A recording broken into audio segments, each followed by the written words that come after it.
What did rich people eat in medieval times? Let's just say, if you were rich, your meals weren't just meals, they were a statement. Eating wasn't about hunger, it was about proving you had more money, more connections, and way better taste than everyone else. The bigger, rarer, and more outrageous the food, the better. But first, let's look at the over-the-top meals that turned dining into a spectacle. Back then, a noble's banquet wasn't just a meal, it was an entire production. When a high-ranking lord hosted a feast, every detail showed off their wealth. Tables would bend under the weight of dozens of dishes brought out in carefully planned sequences. Each course might include up to 20 different foods. One famous feast served over 50 distinct dishes, forcing guests to pace themselves or risk missing the grand finale. Presentation mattered just as much as the food itself. Picture walking into a great hall to see peacocks roasted and then reassembled with all their colorful feathers looking almost alive on the table. These nobles didn't just eat a bird, they wanted it dressed better than they were. Or imagine a giant pie that, when cut open, released live birds to fly around the room. Yes, that really happened. Cooks became master artists, creating elaborate centerpieces called subtleties between courses. These weren't just decorations, they were edible art made from sugar paste, marzipan, and jelly. A skilled cook might create an entire sugar castle complete with tiny knights, or animals that looked incredibly realistic. The foods themselves were chosen specifically to showcase wealth. Anything rare, anything that had to travel far, anything that cost a fortune. That's what nobles wanted. Oranges from distant lands, rice from far away, almonds and exotic spices that cost more per pound than a peasant would earn in a year. You know you're rich when your dessert costs more than your servant's house. Special wines would be imported at massive expense, often sweetened and spiced to create what they called hippocress. Servants made sure no cup remained empty for long. One royal feast showed over 300 barrels of wine were consumed by the guests. Nothing says, "I'm important," like making sure everyone at your party is too drunk to remember how important you are. Competition between nobles meant these feasts got more elaborate over time. If your rival served 40 dishes at his celebration, you'd better serve 50 at yours. One Christmas feast featured a table 165 feet long used just for the first course. These extravagant displays served a political purpose too. They weren't just about stuffing faces. Every guest's seating position told them exactly where they stood in the social order. The food at a medieval feast was a language that everyone understood. Power, displayed through excess. While the feast table overflowed with fancy dishes and exotic treats, the real star of the noble diet was something they ate day in and day out. Medieval nobles built their meals around meat. While common folk might taste meat on special holidays, the wealthy devoured it daily. The medieval noble diet plan was simple. If it moved, eat it, preferably in front of people who couldn't afford it. Court records show that nobles consumed astonishing amounts, up to 5 pounds of meat per day. That equals about 20 modern hamburgers.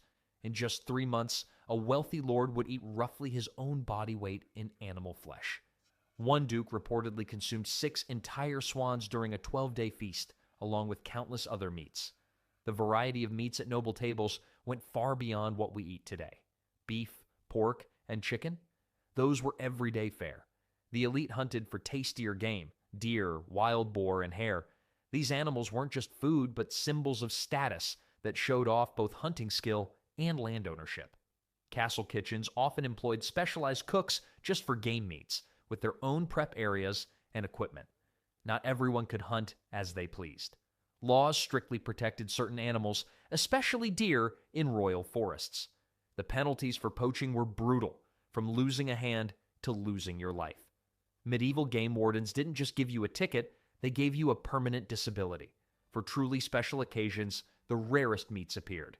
Swans adorned royal tables, considered too prestigious for anyone but the highest nobility. Peacocks made dramatic centerpieces at fancy dinners. Herons, cranes, and storks, birds we now protect, were delicacies for the wealthy few. Many castles maintained dedicated bird gardens just to ensure fresh, exotic fowl was always available. The strangest meats came from the water. Porpoises and dolphins regularly featured in noble meals, especially during religious fasting days when land animals were forbidden. The church had oddly classified these mammals as fish, creating a convenient loophole. These nobles took, "There are plenty of fish in the sea," a bit too literally. Beaver tails made the acceptable fish list, too. Since beavers spend time in water and have scaly tails, religious authorities counted them as fish. This meant beaver tail could appear on the menu during Lent and other fast days. Recipe books from the time suggest roasting it and serving it with spicy pepper sauce. Monasteries often kept special beaver ponds to ensure a steady supply during long religious fasting periods. Medieval cooks became masters of meat transformation. They would reassemble cooked animals to look alive again or create mythical beasts by sewing different creatures together. One famous dish called cockentrice combined the front half of a pig with the back half of a rooster, served standing as if it were a real animal. If Dr. Frankenstein had been a chef, this would have been his signature dish. Even ordinary noble dinners featured incredible variety. A typical evening meal included 3 to 5 different meats, each prepared uniquely.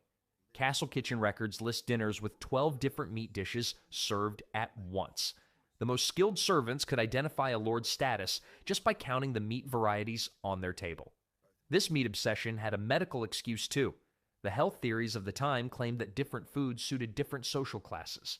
Meat was considered hot and moist, qualities thought perfect for active nobles. Vegetables were deemed cold and dry, supposedly better for peasants who worked the fields. Court physicians actually prescribed specific meats for different ailments: venison for fever, pork for strength, and fowl for intelligence. All this meat would seem bland by itself, which is why wealthy nobles turned to another luxury to make their food truly special. Spices ruled the medieval noble kitchen. These dried seeds, fruits, bark, and roots from distant lands turned ordinary food into statements of power and wealth. If medieval nobles had Instagram, their food posts would all be tagged #SpiceGoals. Getting spices to Europe was no easy task. Pepper grew only in India. Cinnamon came from islands thousands of miles away. Nutmeg and cloves grew on tiny spots of land in Indonesia. These treasures changed hands many times, traveling by ship, camel, and horse across oceans and deserts before reaching noble tables. Each trader marked up the price, making spices worth their weight in precious metals. Just how costly were these flavor bombs? Court records tell us a pound of ginger cost the same as a whole sheep. A pound of nutmeg equaled 7 oxen in value. Cloves went for hundreds of dollars per pound in today's money. The king of all spices, saffron, sometimes cost more than actual gold. This makes sense when you learn it takes roughly 75,000 flowers to make just 1 pound of saffron threads. Entire cities became rich just moving spices from east to west. Venice grew from a muddy island town to a major power largely by controlling spice routes. Spice merchants built huge mansions and became so wealthy they loaned money to royalty. These pepper dealers were the original drug lords, but their products were legal and sprinkled on food. The noble love for spices went beyond reason. Kitchen manuscripts revealed dishes drowning in expensive seasonings. One chicken recipe called for 6 types of spice plus 3 kinds of sugar. A fish dish popular at royal tables used 23 different spices in a single serving. Medieval taste buds must have been much stronger than ours to handle such intense flavors. Food color mattered as much as taste. Rich hosts wanted meals that looked expensive too. Saffron made dishes golden yellow. Sandalwood turned sauces bright red. Some cooks even used ground azure stone for blue food. That's right. Medieval nobles ate actual crushed gemstones just to impress guests with colorful meals. Would we enjoy these heavily spiced foods today? Probably not. Medieval recipes mixed flavors in ways modern tongues would find strange. Cinnamon with fish, pepper with fruit, ginger with everything. But good taste wasn't the goal. Showing off was. The more spices you piled on food, the more important you seemed. Spices became such status symbols that laws restricted who could use them. In some areas, common people caught with saffron faced heavy fines. Other spices were legally reserved just for nobles. Guards would actually raid homes looking for illegal spice stashes. Medieval paprika police were a real thing. Keeping these treasures safe required serious measures. Castle kitchens had special locked spice rooms with guarded access. Many wealthy houses employed spice masters whose only job was caring for these precious seasonings. These experts carried special keys and knew secret mixing recipes for the best flavor combinations.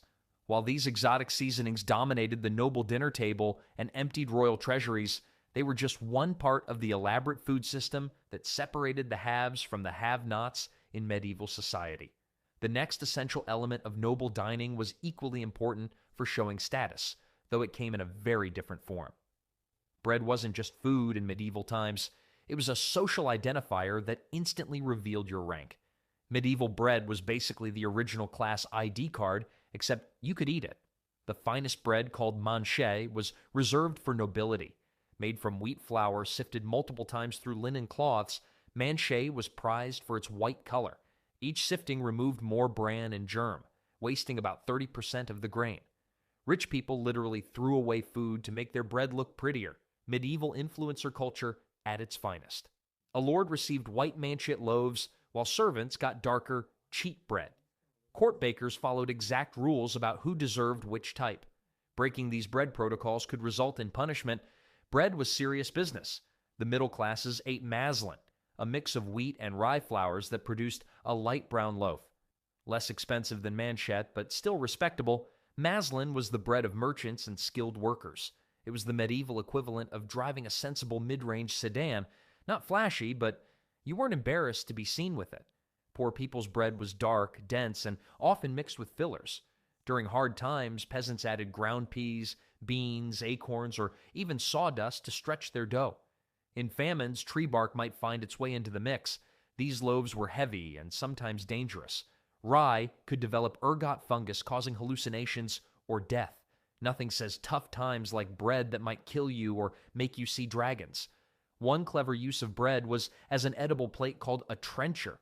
These thick slices of day-old bread served as plates for meat and saucy dishes. After eating the main food, nobles would give these gravy-soaked trenchers to servants or poor people waiting outside. This was medieval recycling. The plates got eaten, and the nobles got to feel generous while getting rid of their trash. Royal kitchens consumed enormous amounts of bread. One feast required over 6,000 loaves of various types. Large noble households employed multiple bakers working in shifts with dedicated ovens that rarely cooled.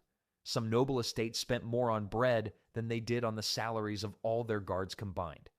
While bread revealed your importance in society, true nobility finished their meals with something far more exotic and expensive.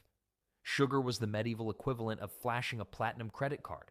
When sugar first arrived in Europe, it wasn't just food, it was basically edible jewelry. If a noble offered you something sweet, they weren't being nice. They were showing off that they could afford to eat something that cost more than your house. Getting sugar to European tables was no small feat. Sugarcane grew in faraway tropical places, and processing it required countless hours of labor. Workers cut the cane, crushed it, boiled down the juice, and purified it through multiple stages. The final product arrived as rock-hard cones that had to be broken apart with special tools. Medieval sugar was so hard, you could probably use it as a weapon in an emergency. How expensive are we talking? According to medieval account books, a pound of sugar cost roughly what a skilled craftsman earned in an entire week. For comparison, that would be like paying several $100s for a bag of sugar today. Most people used honey as their sweetener, but serving honey at a noble feast would be a major social blunder. The desserts nobles enjoyed were shockingly extravagant. They ate marzipan molded into fantastic shapes, fruit jellies made from animal hooves, and wafers pressed with intricate designs. The medieval rich were basically eating art projects while everyone else was just trying not to starve.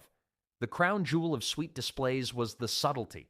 Elaborate sugar sculptures presented between feast courses. These weren't simple decorations, but massive artistic creations, often with hidden meanings or political messages. A subtlety might depict a castle complete with towers, a scene from mythology, or even mechanical creations that moved when presented. These sugar sculptures were the medieval version of those over-the-top Instagram desserts that look too pretty to eat, except they cost more than a farmer's yearly income. Candied fruits and nuts were noble favorites too. Expensive imported oranges, lemons, and dates were preserved in sugar syrup, creating treats enjoyed year-round. Comfits, spices coated in layers of hardened sugar, helped freshen breath after meals, and came in decorative boxes that cost more than the sweets inside. Sugar wasn't just for eating either. Court physicians prescribed it as medicine for various ailments. Medieval doctors basically wrote prescriptions for candy, which might explain why their patients kept coming back with toothaches. Serving these sweets involved an elaborate ceremony. Desserts arrived during the final course, presented by special servers, sometimes accompanied by musicians. Small decorated sticks or two-pronged forks helped nobles eat sticky treats without soiling their fingers. All these sweet indulgences naturally left nobles thirsty for something appropriate to wash them down. Medieval nobles avoided plain water like it was the plague, which it sometimes caused. Water sources were often contaminated, making wine the safer option. Rich people treated water the way modern teenagers treat vegetables, something to be avoided at all costs unless absolutely necessary. Wine dominated noble tables. The most prestigious came from French and German vineyards, costing a fortune to import. Castle records show some nobles spent up to 20% of their household budget just on wine. Their wine cellars were basically medieval bank vaults where the currency was fermented grape juice. The amount nobles drank would make modern doctors faint. Court documents reveal daily allowances of 1 gallon of wine per noble person. That's 8 bottles by today's standards, per day. Breakfast wine was completely normal. Dinner wine was expected. Bedtime wine helped you sleep. Medieval nobles weren't alcoholics, they were wine enthusiasts with very dedicated drinking schedules. Fancy drinks went beyond basic wine. Hot spiced wine called hippocras mixed cinnamon, ginger, and sugar into imported wines. Mead, fermented honey, offered variety for special occasions. Beer existed but faced a serious image problem, considered too common for noble tastes. Offering beer to a medieval noble was like bringing boxed wine to a modern fancy dinner party. Technically, alcohol, but a major social blunder. Drinking vessels mattered as much as the drinks themselves. Wealthy nobles used cups made of silver or gold, sometimes decorated with jewels. Special maplewood cups called mazers had precious metal rims. Some even drank from elaborately decorated animal horns during ceremonies. The fancier your cup, the more important you obviously were. Wine tasting existed even then, with trusted servants called wine stewards who sampled drinks before serving them. They checked for spoilage and poison. Being a medieval wine taster required either a very brave soul or very little survival instinct. Many castles featured built-in wine delivery systems, actual pipes running through walls that brought wine directly from cellars to dining halls. These medieval drink faucets meant nobles never had to wait for refills. They basically invented the world's first drink dispensers, proving that humans will go to extraordinary lengths to avoid walking to get another drink. While nobles enjoyed their rivers of wine, they also sought out foods that nobody else could get. Medieval nobles loved showing off by eating foods no one else could get. The stranger and more expensive the food, the better it proved their status. Rich people back then would eat almost anything as long as it was difficult to find and cost a fortune. Their dinner parties were basically fear factor with fancy tablecloths. Whale meat topped the list of strange noble foods. Any whale that washed ashore automatically belonged to the ruler in many kingdoms. The tongue was considered the best part and always went to the most important person at the table. Cooks would salt the blubber to preserve it and roast the meat or make it into fancy stews.